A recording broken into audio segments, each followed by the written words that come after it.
Gujarat university કેમ્પસમાં હાલ રાજકીય માહોલ ભારે ગરમાયો છે.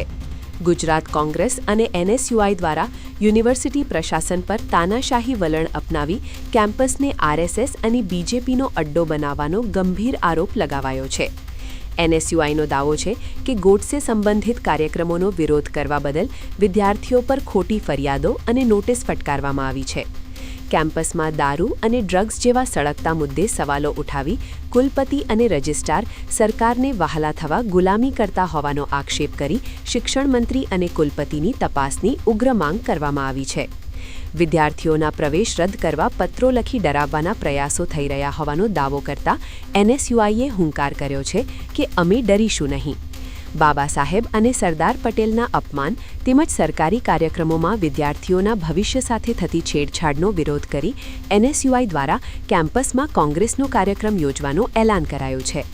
જો કે આ સમગ્ર વિવાદ અને આક્ષેપબાજી વચ્ચે હજુ સુધી યુનિવર્સિટી પ્રશાસન તરફથી કોઈ સત્તાવાર પ્રતિક્રિયા સામે આવી નથી. જય હિન્દ સાથીઓ, આજની પત્રકાર પરિષદમાં ઉપસ્થિત અમદાવાદ શહેરના પ્રમુખ કોંગ્રેસના સોનલબેન પટેલ, પ્રવક્તા પાર્થિવરાજસિંહ કટવાડિયા, પ્રવક્તા હિરેનભાઈ, મહામંત્રી રાહિલભાઈ, વિકીભાઈ અને તમામ મિત્રો, આ ક્રોનોલોજી સમજવાની જરૂર છે કે શરૂઆત ક્યારથી થઈ.